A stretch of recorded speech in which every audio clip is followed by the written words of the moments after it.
नमस्कार। आज के हमारे लेक्चर का टॉपिक है वैज्ञानिक शोध प्रक्रिया और उसके चरण। यह बीए सेकेंड ईयर के सिलेबस का पार्ट है।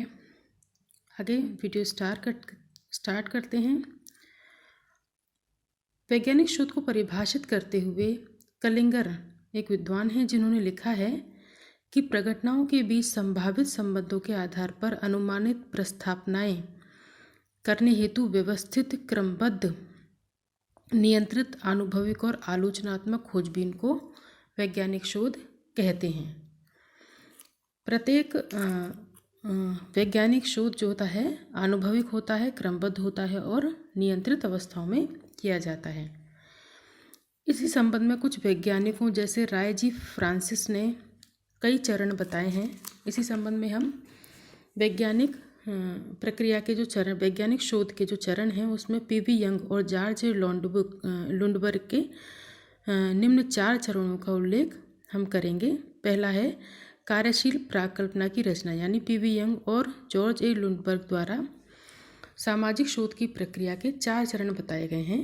कार्यशील प्राकल्पना की रचना करना, तथ्यों का अवलोकन एवं संकलन करना, तथ्यों का वर्गीकरण करना, वैज्ञानिक सामान्यीकरण, सिद्धांत रचना करना। मोटे रूप में सामाजिक शोध की समस्त प्रक्रिया को निम्नलिखित 7 चरणों में अपन बांट सकते हैं।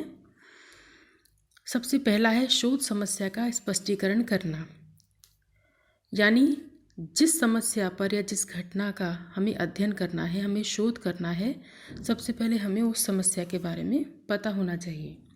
दूसरा है उपलब्ध साहित्य का सिंह अवलोकन करना या साहित्य का सर्वेक्षण करना, यानी जो भी हम शोध कर रहे हैं उस विषय पर उससे पहले जो भी साहित्य लिखा हुआ है, जो भी शोध हुए हैं उसके बारे में पढ़ना और उसके द्वारा अपने शोध के मार्ग को प्रशस्त करना।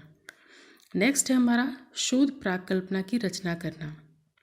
इस साहित्य का सर्वेक्षण करने के बाद या रिव्यू ऑफ लिटरेचर करने के बाद शोध की प्राकल्पना बनाई जाती है।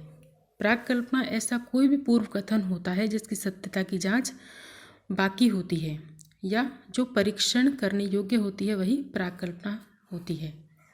इसके बाद होता है शोध अभिकल्प या डिज़ाइन का निर्माण, अर्थात रिसर्च डिज़ाइन का निर्माण, यानी शोध की प्राकल्पना के आधार पर ही शोध का प्रारूप बनता है।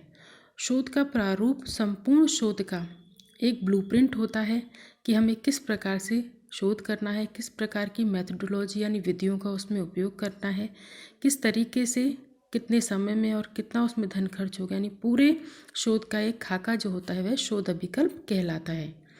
तथ्यों का संकलन एवं विश्लेषण करना, शोध प्रारूप का निर्माण करने के बाद उसी के आधार पर हम तथ्यों का संकलन करते हैं, यानी अध्ययन क्षेत्र में जाके अपने विषय से रिलेटेड, यानी जो जिस समस्या का हम शोध कर रहे हैं उस संबंध में तथ्यों को संकलित करते हैं और उनका विश्लेषण करते हैं। विश्लेषण के अंतर्गत हम तथ्यों का संपादन करते हैं, संकेतन करते हैं, वर्गीकरण और सारणीयन भी करते हैं। संपादन करने का अर्थ होता है कि जो भी तथ्य अधूरे हैं, अपूर्ण हैं, त्रुटिपूर्ण हैं, उन्हें पूरा करना, उन्हें सही करना। एडिटिंग माने संकेत, उन्हें आंकड़ों में बांटना। वर्गीकरण माने उन्हें कैटेगरीज में बांटना।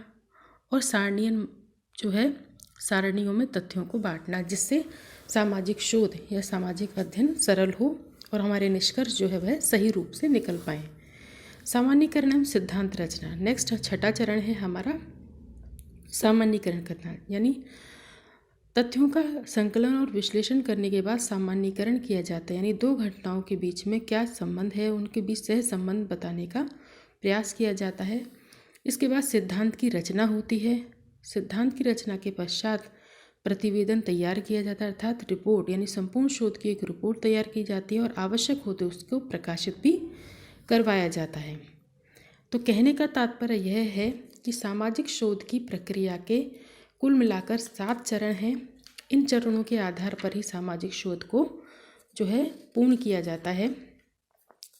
सामाजिक शोध जो है समाजशास्त्र में अहम भूमिका निभाते हैं, क्योंकि उनके माध्यम से ही जो है वैज्ञानिक शोध या वैज्ञानिक विधियों का प्रयोग करते हुए तथ्यों तक या निष्कर्षों तक पहुंचा जाता है। सामान्यीकरण के बारे में हम थोड़ा बताएंगे। तार्किक सामान्यीकरण। सामान्यीकरण जो होता है वो दो प्रकार का होता है, तार्किक सामान्यीकरण और आनुभविक सामान्यीकरण। तार्किक सामान्यीकरण प्राकृतिक विज्ञानों में प्रयुक्त होता है और आनुभविक सामान्यीकरण सामाजिक विज्ञानों में। अंत में यहाँ हम यह कह सकते हैं कि सामाजिक शोध एक प्रक्रिया के रूप में होता है, एक निश्चित और नियत चरणों के रूप में होता है, जिसके आधार पर ही हम जिस समस्या का समाधान कर रहे हैं उसके संबंध में निष्कर्ष प्राप्त होते हैं। उन्हीं के आधार पर भविष्योक्ति की जा सकती है और उन्हीं के आधार पर सिद्धांतों का निर्माण किया जा सकता है। धन्यवाद।